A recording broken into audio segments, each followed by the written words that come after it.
welcome to another session on the best year of your life. And we're here today on our day focused on spirituality and consciousness. And I can't think of anybody I'd be more excited to have this conversation with than Dr. Michael B. Beckwith. Welcome, Dr. Beckwith. How are you? Oh, it's my joy to be with you, Fleet, to talk about whatever we want to talk about, spirituality, consciousness. It's a great day, and I'm glad to be with you. Great. Well, we're really happy to have you part of the summit. We're beyond happy. We're thrilled. And thank you so much for offering your time. So I'm going to share a bit of your bio, and then we'll jump into the conversation, okay? Beautiful. Great. So Dr. Michael B. Beckwith, Dr. Michael Bernard Beckwith, embraces a practical approach to spirituality, utilizing meditation, affirmative prayer, and life visioning, a process he originated. These practices teach us to take the experience of inner peace and awakened awareness into our everyday lives. In 2012, Dr. Beckwith addressed the UN General Assembly during its annual World Interfaith Harmony Week. A co-founder and president of the Association for Global New Thought, he hosts conferences featuring harbingers of world peace, including His Holiness the Dalai Lama, and had the distinguished honor of presenting to Nelson Mandela the Gandhi King Award. Dr. Beckwith is a sought-after meditation teacher, conference speaker, and seminar leader of the life visioning process. Three of his most recent books, Life Visioning, Spiritual Liberation, and Transcendent Dance Expanded, are recipients of the prestigious Nautilus Award. He has appeared on the Oprah Winfrey Network's Super Soul Sunday, Super Soul Sessions, and Help Desk, Dr. Oz, CNN, The Oprah Show, Larry King Live, Tavis Smiley, and in his own PBS special, The Answer Is You. Dr. Beckwith is a member of Oprah's prestigious inaugural Super Soul 100, and Oprah has named his book Life Visioning in the top 15 books to solve a problem. Every Friday at 1 p.m. Pacific time, thousands tune into his radio show on KPFK Wake Up, the Sound of Transformation. So again, welcome, and thank you so much for being with us today. It's my absolute joy. So our theme today on day 8 of the Best Year of Your Life Summit is spirituality and consciousness. And just to begin with, I'm wondering, what do those two terms mean to you? And also kind of what called you to the ministry and to serving as a spiritual teacher and guide for so many? Thank you. Well, when I think about spirituality, of course, we can talk about this forever. But when we talk about spirituality is synonymous with that which is forever and that which is eternal. So every being is spiritual. Every being emerges from the eternal and continues to unfold, to reflect and to reveal the cosmos, to reflect and reveal the heart, mind of the infinite. So when we deal with spirituality, we're talking about living a life that allows for us to be in conscious contact with our real nature so that it shows up on earth, that we're not trying to go and get spiritual. We're not going to be any more spiritual than we are at this particular moment, but we become more conscious of our spirituality.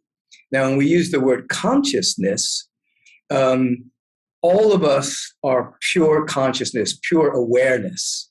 And then there's what is called content of consciousness. And oftentimes when people are unawake, let's say, they mistake the content for consciousness. Mm-hmm. Have opinions, points of view, moods that pass through, perceptions, positionalities. That's part of your content. Mm-hmm. The field of consciousness, in the field of your awareness. So in the beginning of awakening, you begin to be able to tell the difference between content and consciousness, just as the ocean is water, but it has content. It has seaweed, it has boats, it has pollution. But the ocean is not the content. We're not our content. We're pure consciousness, but we get snagged by content, and then the content produces perceptions, produces experience, and then people oftentimes are caught in a quagmire of their content. So I think that's just a quick answer of spirituality and consciousness, the way I see it. Yeah, beautifully said. And being in touch with that unconditioned, eternal, timeless ground, it really makes a huge difference in our life, right? Having access to that. Well, absolutely. I mean, that's the game of awakening that we're playing. Mm-hmm. To be able to transcend the personal mind, to transcend content identification. And it makes a tremendous ramifications in our life, because once you understand that you're not that which is passing through, not just as a belief system, but as a spiritual practice that leads to an encounter, the trajectory of your life changes. There's eminently more peace, there's a greater sense of well-being, a greater sense of less reactivity to circumstance, and more of a response to life. You become free. Yeah, less fear, less basic anxiety about life. Mm-hmm. Absolutely. So if you could share a little bit of the trajectory of your own journey. Was it some kind of awakening that then brought you into the ministry, into serving as a spiritual guide, or was it you were always kind of headed that way and you've had various awakenings along the way, or what's kind of been your own trajectory? Well, I think when I look back as a child, there were clues. I had experiences as a kid, but I didn't know what to name them. I didn't know what it was. I quickly sought to become normal. Whatever transcendent experience happened to me, I couldn't explain what was going on. So in seeking to become normal throughout my life, I was pretty much agnostic, atheistic, even going through the first couple of years of college at Morehouse College. And I was a part of an organization. Well, first of all, I founded the Harriet Tubman Prison Committee in Atlanta, Georgia, when I was in school there, and we were fighting for prison rights, and we worked with the Black Workers Congress, we worked with the Black Panther Party, so I was more of an activist. One day I was sitting in a meeting, and someone behind me said, "If you were to take over the world tomorrow, would the world be any different?" So when I looked around, there was nobody there. So we continued with the meeting, and then the next time the voice said it again, but it was coming from within me. Wow. "If you were to take over the world tomorrow, would the world be any different?" So I looked around the room and I could see the pathology of the beings in the room. One person was very territorial. One person was possessive. One person had to be right all the time. I looked at all of this and I realized, regardless of the philosophy and the ideology, if we were to take over, nothing would really change.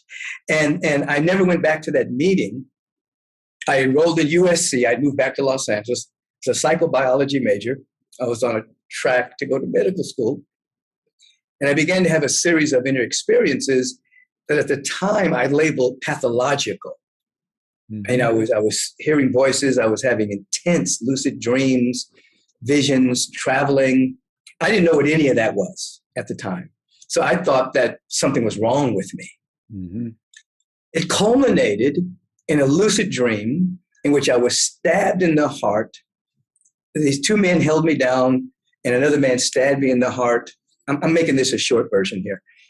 And when I woke, and it was extremely painful. My heart, psychologically, emotionally, and physically, it was extremely painful, and I died. And when I woke up, I could see that we were surrounded by this presence of love and such beauty. The beauty was beyond description, and the love was beyond compare. I could never get back in the box again. And so my life began to be about what happened to me. And I began to bump into the great mystical sages of antiquity, Sri Aurobindo, Jesus the Christ, the Dhammapada. I began to read the Buddha. I began to read all the Bhagavad Gita to discover what had happened. And the opening continued. And then I'll share this because I know that you spent some time in prison. At this time, attending USC, I was selling weed to help pay for my tuition. And I realized this was not my destiny. I stopped doing it, and I got busted on my last deal, very last deal. I told the guy I wasn't doing this anymore, and I got busted with like 100 kilos of marijuana, a bunch of guns, a whole lot of stuff. And the inner voice told me that I was going to walk free. People thought I was crazy. They said, when the locals are finished with you, you're going to have to do federal time for the guns. And I said, no, I'm not. I'm walking free. This is not my destiny at this time. People thought I'd lost my mind. So I was still in school. I was going to court. I was very uninterested in what was happening in the court. I was reading meditation books. Subsequently, the assistant to the attorney that I hired was interviewing a motorcycle cop and asking him why they'd come to my house. Now, the motorcycle cop, this is beyond the point, but the motorcycle cop wasn't even there. The warrant that they got was after the fact, but none of that mattered. Assistant said, why did you go to this man's house? And they said, well, the informant said a big drug deal was going on. We got a warrant. When we saw the drugs being delivered, we busted into the house. We arrested Mr. Beckwith, and there you have it. He jumped up and he said, that's hearsay evidence. We demand that the informant come and stand before the accused, or we demand that the case be thrown out of court. So the judge says, he called counsel to chambers and said, we need the informant to be here within 3 days. So we met 3 days later. The prosecutor said the informant is afraid for his life. He's not coming. And the judge said, Mr. Beckwith, I have no other recourse but to set you free. I hope I never see you in my courtroom again. I said, you never will. I walked out that day. I surrendered my life to the presence of God to be used as an instrument. I never looked back. And for a number of months, those police that followed me, they went to meditation retreats. They went to the Bodhi tree.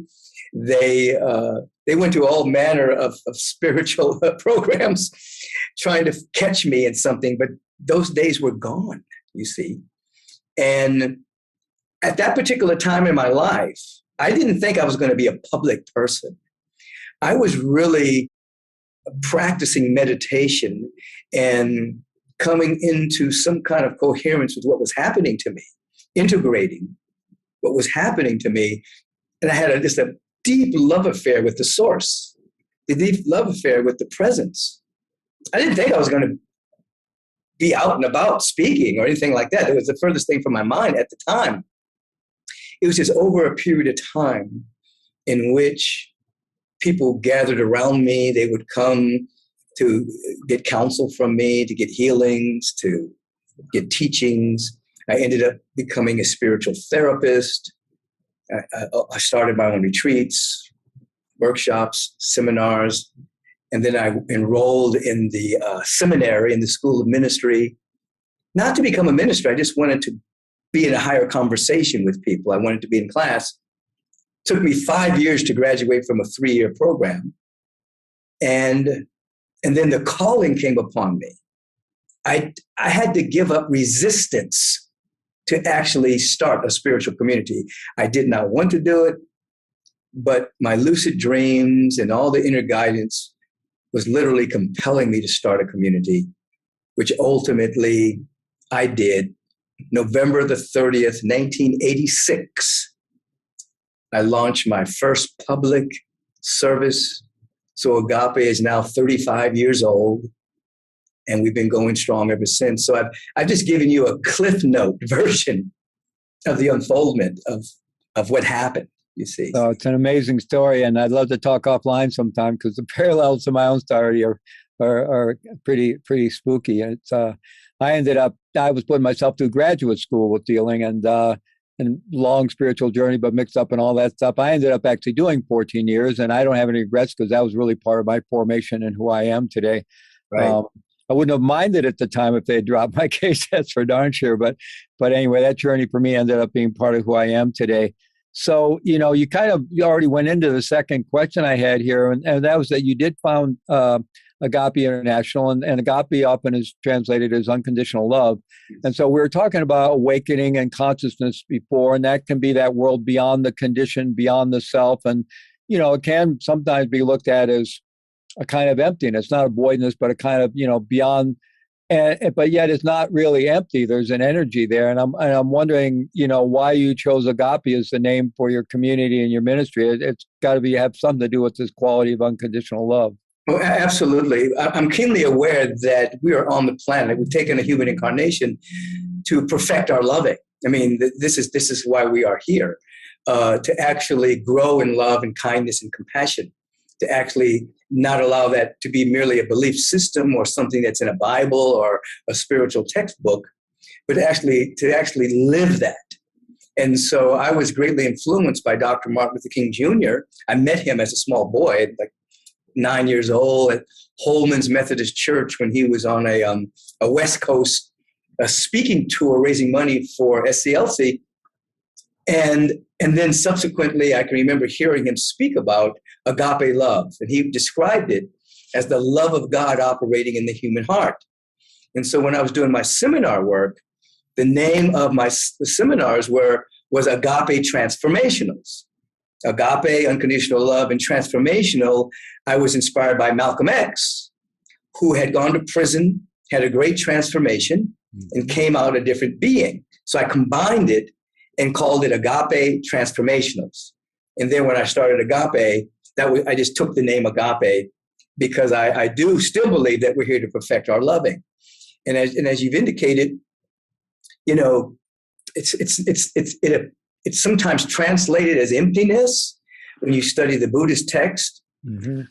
But there is no emptiness anywhere. It's a fullness of life. It's a fullness of beauty. It's a fullness of intelligence, even though it can't be caught by the sensorium.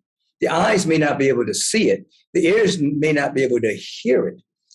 But the eyes and the ears are prosthetics of a spiritual faculty that allows us to see with consciousness.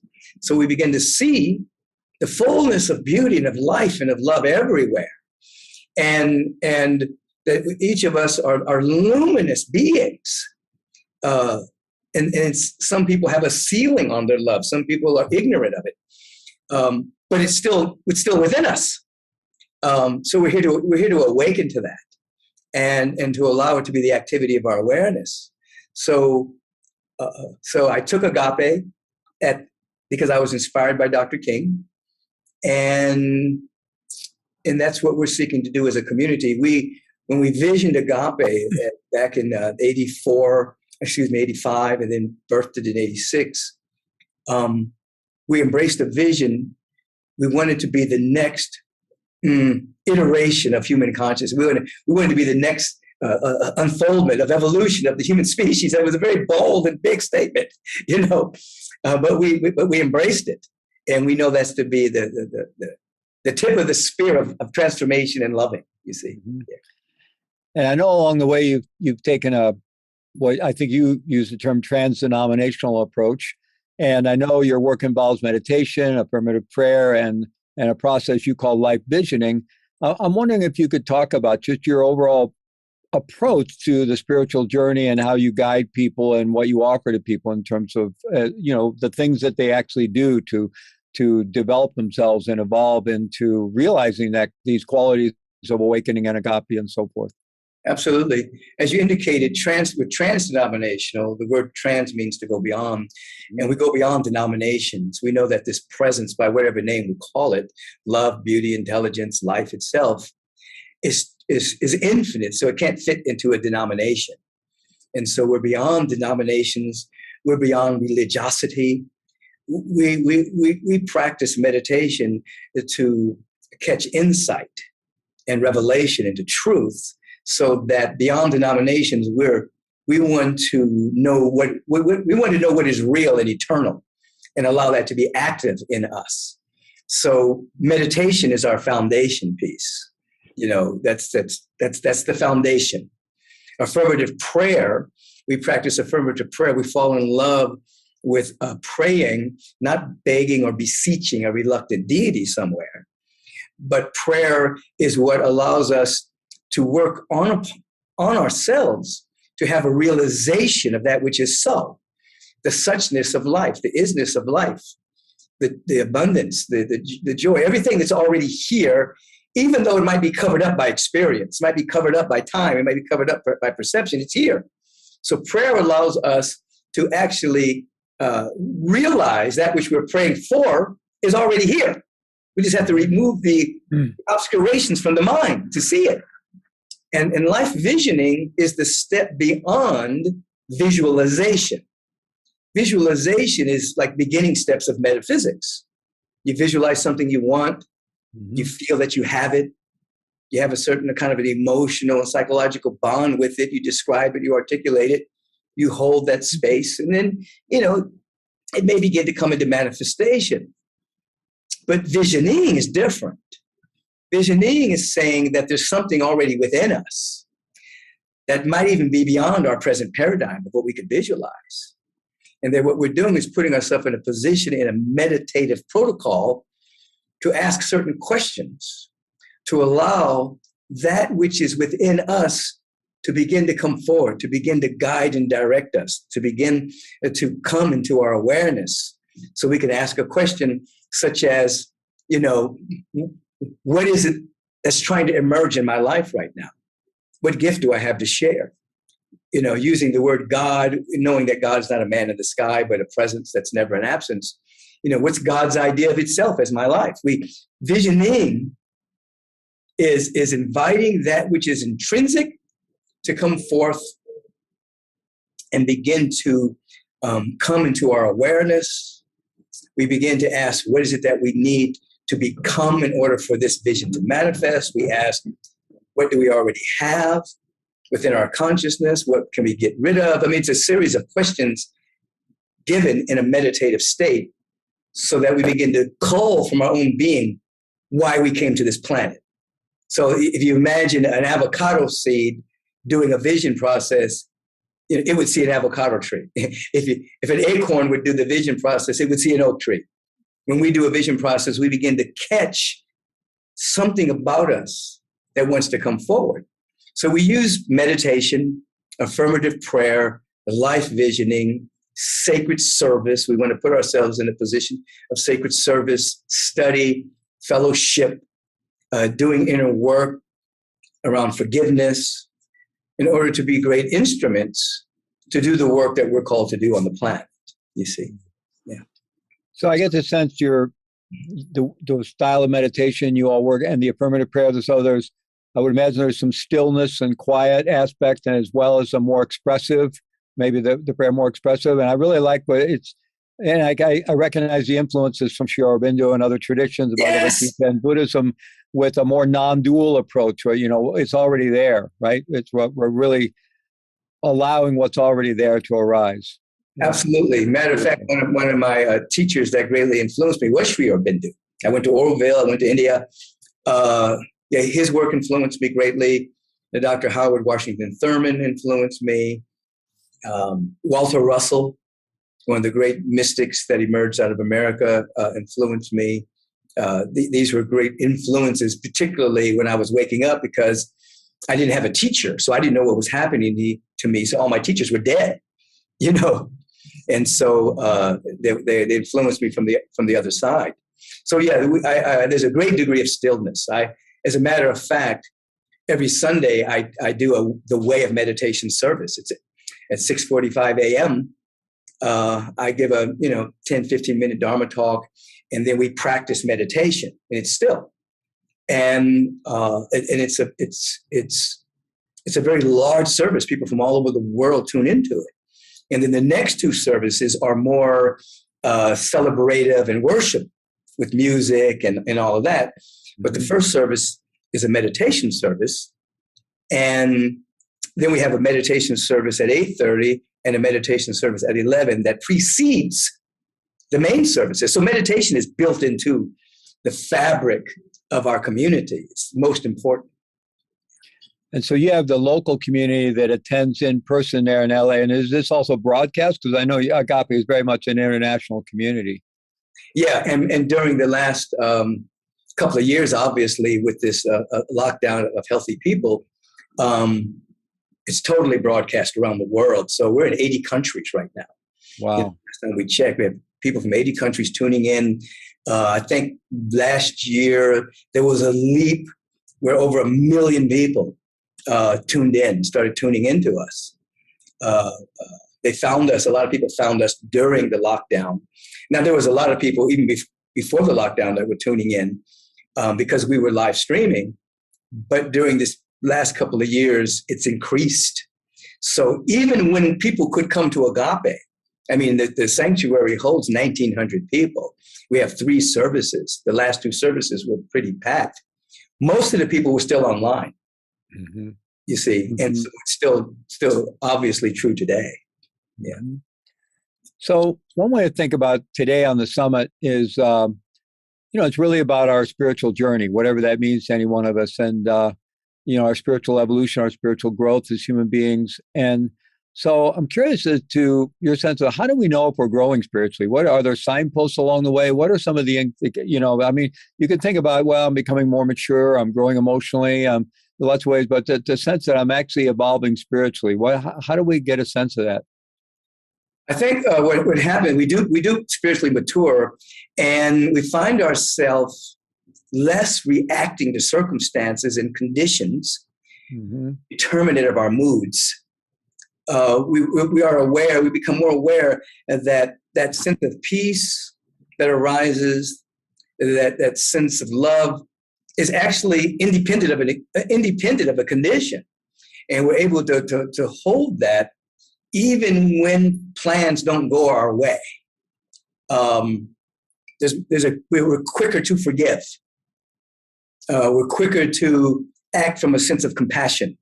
We're quicker to act from a sense of generosity. These are signposts along the way.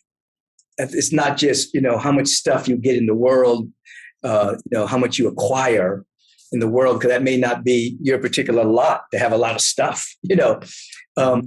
but you notice that your joy is not dependent on an external circumstance. That's a very high state of consciousness, that you can have a sense of joy, and it's not based upon whether somebody likes you or whether a plan turned out the way you wanted it to turn out in the world of phenomena.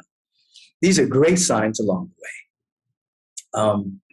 And the peace is not a pretense. It's not acting spiritual. It's not acting peaceful.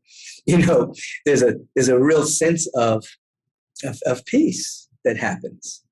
And even though it's not normal, particularly during this particular time of great intensity, there's less anxiety, there's less anxiousness, there's less fear, there's less worry.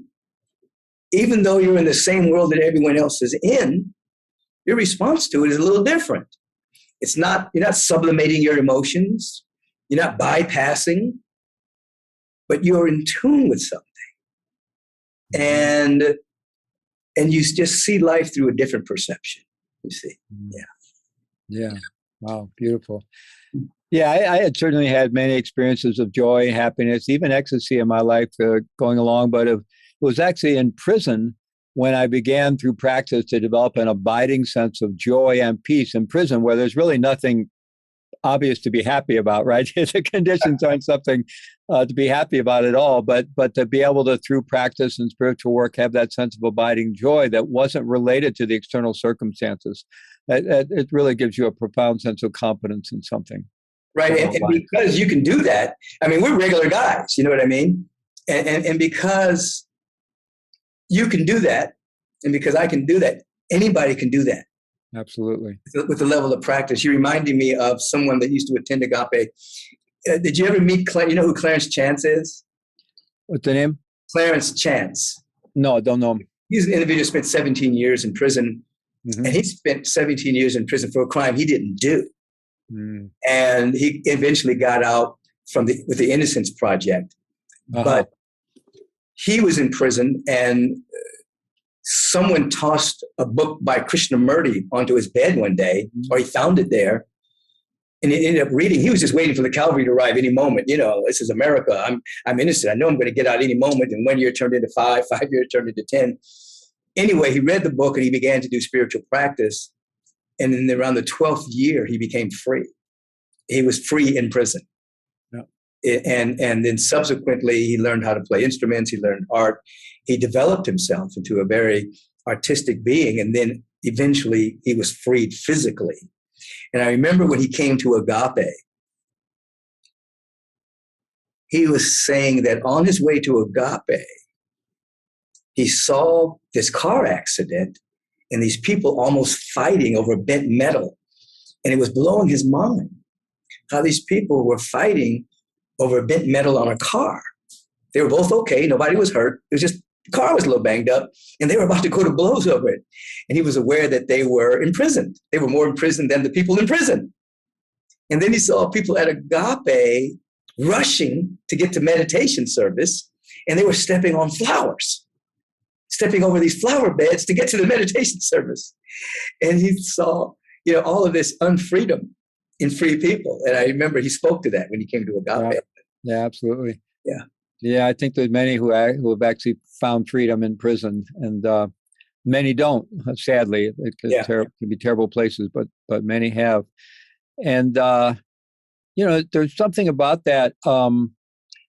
Many of our Summit audience here have probably been practicing meditation for decades. But I hope there's quite a number of audience that they may just be thinking about turning towards the spiritual dimension of their lives. Maybe they've been really busy with life and livelihood and parenting and what have you, and they're just really thinking about wanting to open up to that dimension of life, or start a spiritual practice, or enter a spiritual path, or try to find a teacher, or these kind of things. And I'm wondering what guidance you would have for somebody that's just kind of beginning to start. Now, I don't know whether this comes early on, but one of those awakenings is when you actually see that you're in a prison, even out in the free world, right? That's one of those early awakenings. But how could somebody get started? What kind of guidance would you offer?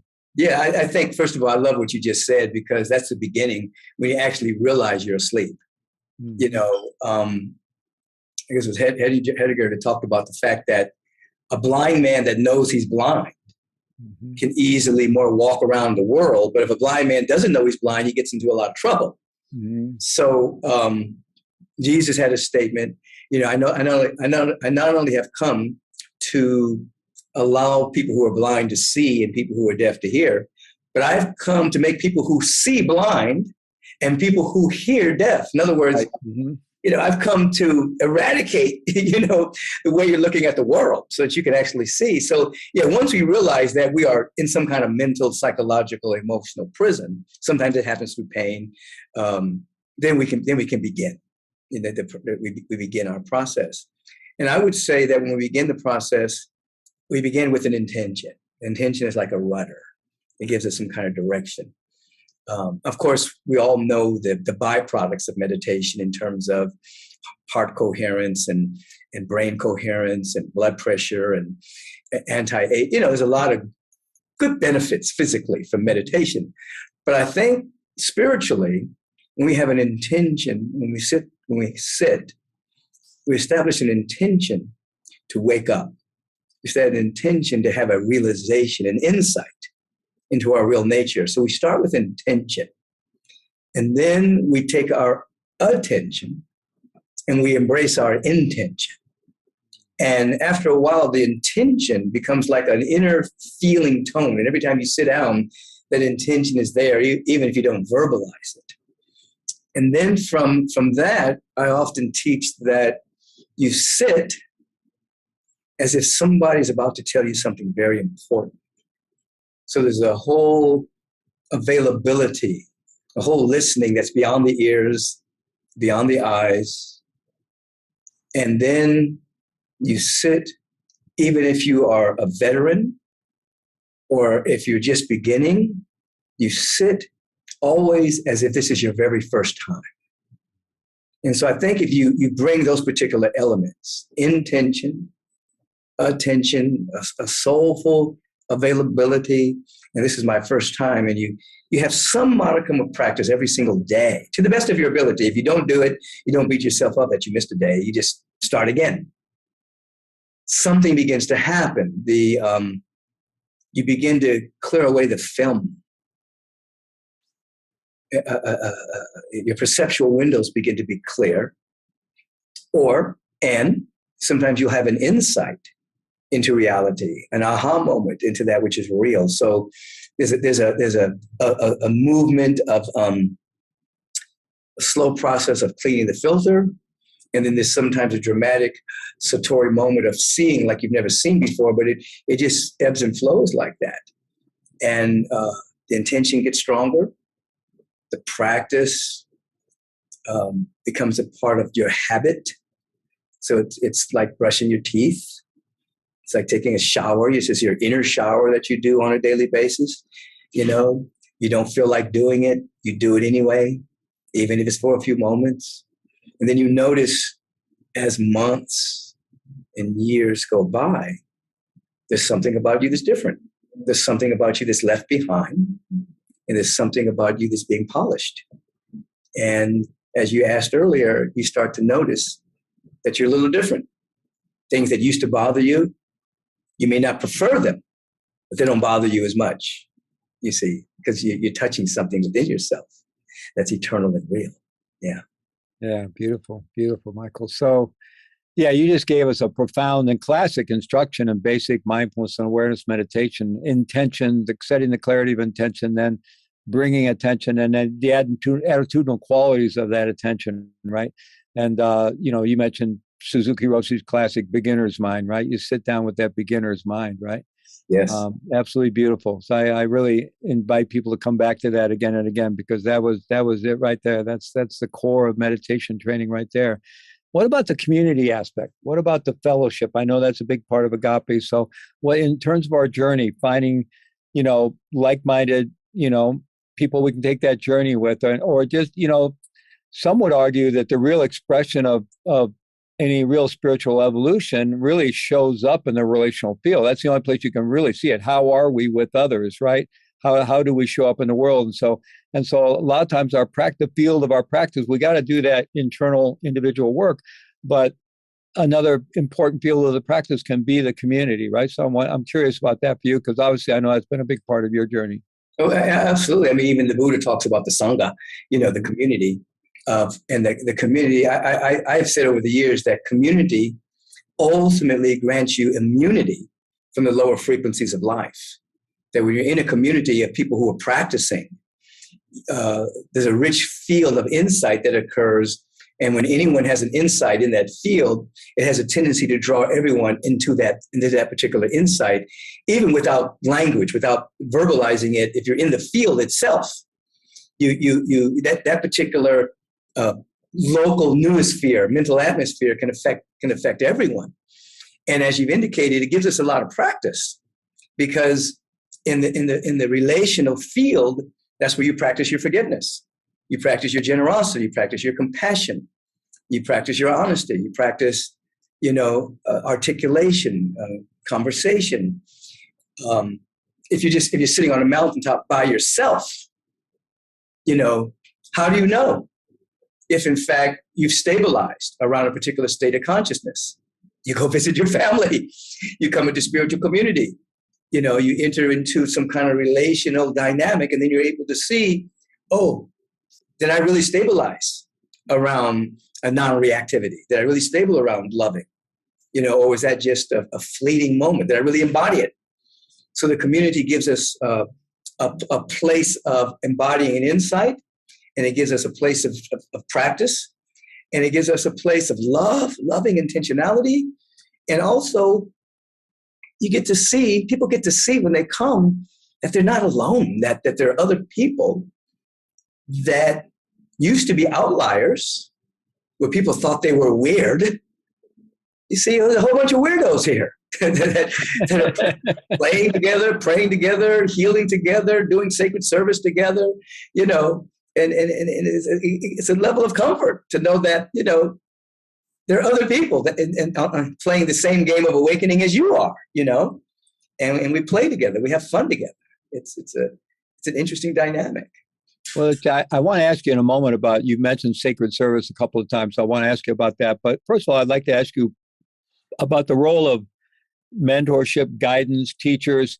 You had a lot of spiritual experiences early on in your life, and you didn't know what they were. You even assume maybe they were pathological at one point. And so people may start having, if they're doing the work, they may start having various kinds of meditative experiences or various things. And, it could end up being some kind of bypassing, or they could, just develop attachment around things and turn them into something that they're not. If we don't have good guidance, there's a lot of cul-de-sacs that we can drift off into on the journey. So I wonder if you could talk about the importance of some kind of guidance, mentorship on the spiritual journey. I think it's very important. And I think that today, when I'm talking 30, 40 years ago, a lot of what was happening would be looked upon as fringe. You know what I mean? And today, the word meditation, compassion, introspection, they pretty much have come into our nomenclature, part of our language now. You go to the internet, you can see all kinds of people. Not all of them have embodied the truth. But you can see the teachings pretty much everywhere. And so I think it's a lot easier for people now to actually, find someone that is honest, find somebody that has a good spiritual practice. And mentorship is very important because it can keep people from going down those cul-de-sacs that you've described. People can have an insight. They can go to their ego. They can think they're the only one, they're the chosen one or something, you know what I mean? Because of a particular insight that they're having. And if you're in a community and there's some spiritual guidance, it can keep you from going down those particular paths of thinking, of allowing the ego. What people don't understand, the ego will steal your insight in a nanosecond. Mm-hmm. And you'll think I, me, rather than realizing that you're a connection to a presence that's everywhere, and everyone has equal access to this presence, you see. And so I think being in a community and having some kind of mentorship allows you to navigate through those little egoic pockets. Yeah. That can be a delay, because the ego doesn't want you to go into the realm of the unknown. It wants you to stay within a little comfort zone of your little identity. And well, there's no job for the ego in the unknown, so it gets a little nervous about that. Yeah. Yeah, my first teacher coined the term spiritual materialism was with that small self, that false self, they will co-opt anything and everything to its own ends, right? Spiritual experiences, spiritual anything, right? Yeah, absolutely. But what about sacred service? You've referenced it a couple of times. What role does that play? What do you mean by it? What role does it play in your community and on the spiritual journey? Well, it's part of karma yoga. I think that first of all, service to somebody else is a remedy for depression. When you begin to give of service, the depression becomes expression, and there's an energy that flows. So you get the benefit of giving and sharing. And so it's a path of awakening, being of service. And then what happens is the sense of separation ultimately breaks down, and you're not serving other. The sense of separation ultimately breaks down, and you realize there's no other, that we're all united in this great field of love and beauty and intelligence, and you're serving that part of yourself that's having an incarnation as another being. So it assists you in breaking down the sense of separation. It assists you in waking up. So I think service is a great path. So all of that is a part of our community. We have what is called a Sacred Service Saturday, where every year the community goes out and we volunteer in all the nonprofits in the area, just giving of our service, our time, our money, etc. And many people then stick in those particular communities and become their volunteers out of our community. And then it expanded globally, where people were doing sacred service all around the world, finding a place to be of service. And then it expands, not just one day of the week, not one day of the year, but just finding a place to be of service to someone other than yourself as a way of life. And the feedback that we get from people in terms of their mental and emotional hygiene and the coming out of self-centeredness, is monumental on the path. So it's a part of our path. Yeah. That's beautiful. I think that's a healthy way for anyone who's looking for a spiritual community. And, it's one thing to look for. Are they engaged in service? Is there something beyond, just the individualism? And what role does service play in that community? I think that's really an important thing to look at. So this summit, we did the first one this past January of 2021.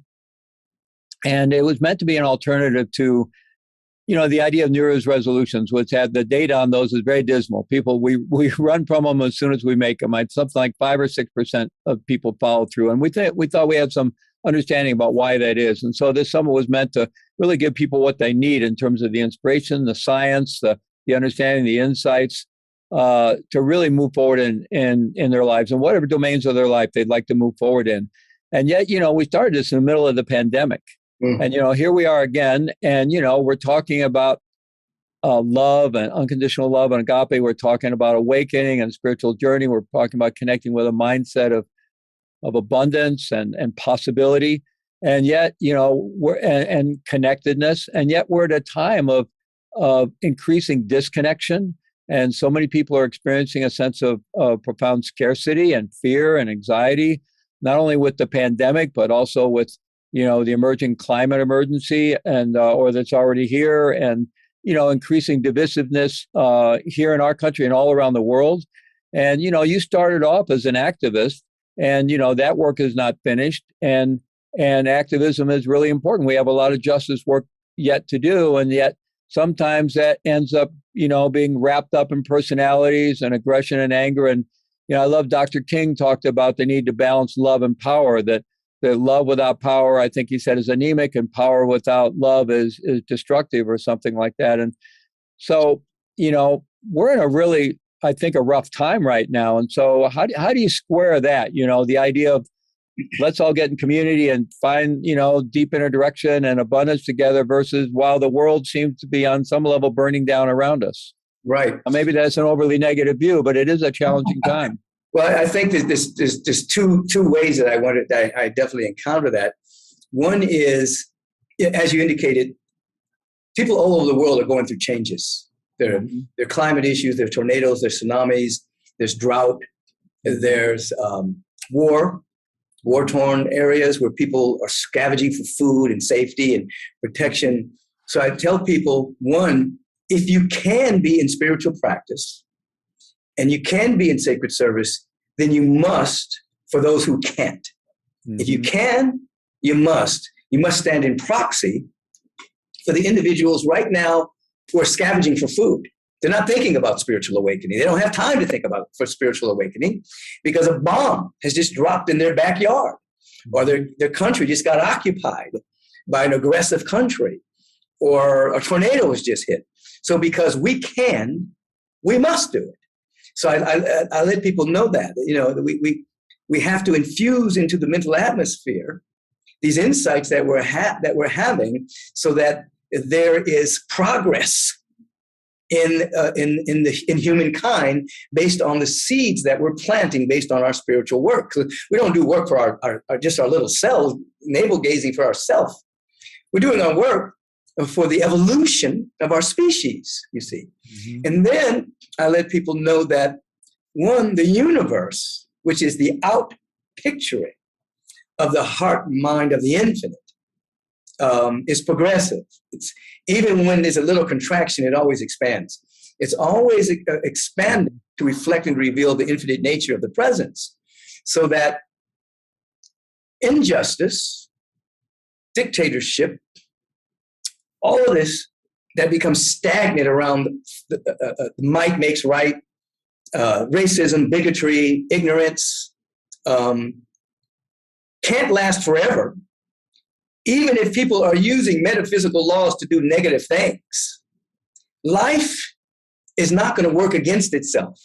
So the way I look at it is, and the way when I look at history, when I look at present moment, whenever there's great stagnation and great negativity, and the universe is always progressing, that means that there's a radical tension between what's trying to emerge and then the elements that are trying to hold it back. It creates a kind of a slingshot effect, which means at some point that the energy is going to be released, and we're going to move through a renaissance. And there's going to be a release of energy. And I think the great indigenous cultures have prophesied times like this, in which an old paradigm is dying and a new paradigm is being born. However, those that control the media are only reporting from an old paradigm.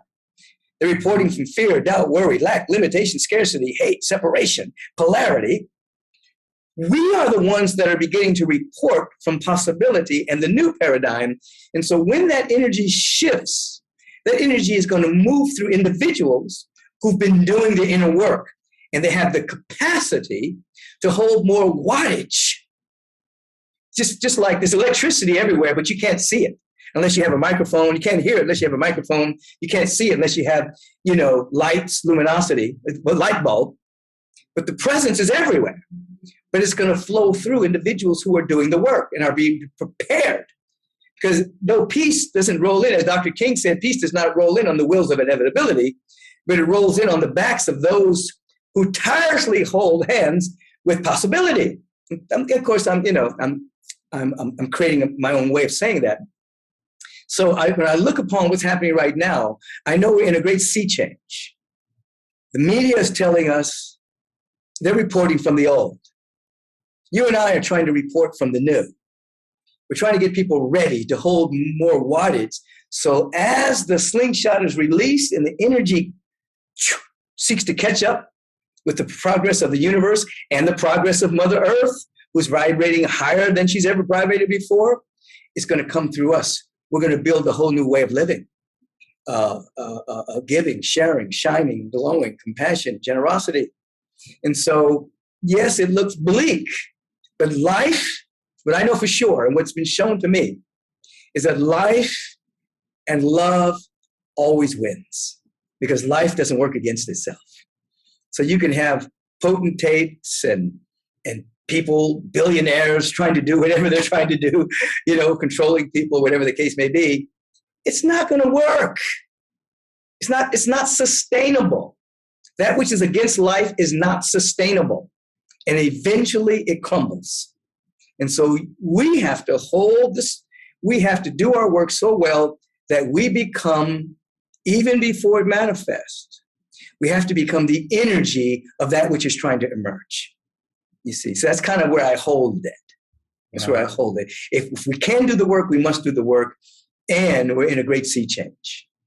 Yeah. Well, you said so many amazing things there, and that's such a profound vision. And I love the idea that life, in the long run, life is not going to work against itself.